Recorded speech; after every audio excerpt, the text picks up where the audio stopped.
At last year's World Travel and Tourism Council Global Summit, um, Edward, you said that the challenge of our era is climate change and sustainability. And as we noted, you are now a UN ambassador for biodiversity. You know, in a film like this, you're taking on the kind of topics that are the subject of white papers and diplomatic roundtables, and you're taking this and interpreting it in a way that an audience that is watching this for entertainment on a Friday night, watching it with their kids, watching it on a little device while they're on a plane, can take it in and understand it. What role does that?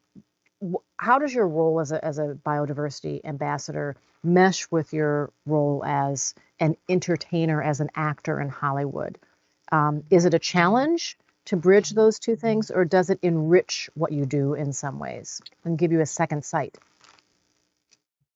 Um, I think that narrative and storytelling are components of a lot of this work. Biodiversity in particular is a very, by definition, sort of scientific academic idea. A lot of people in modern life, certainly in modern urban life, don't don't experience their daily, a sense of connectivity to biodiversity in their daily lives.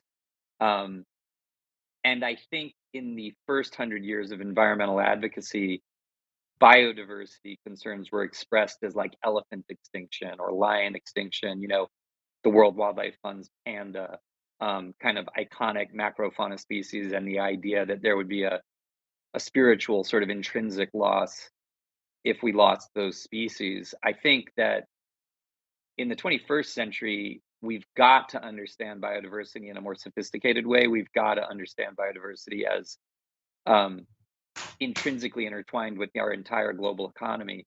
I like the example of pollinators. Like if you, there's no technology that can replicate what bees do for our agricultural industry.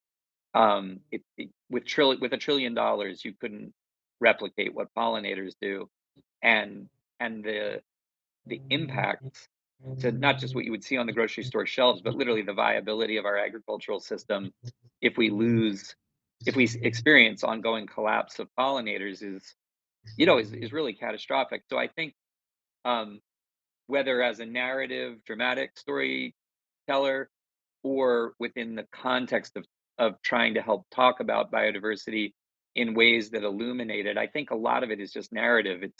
It's about that's what I think is compelling about. I'm not a scientist. I'm not.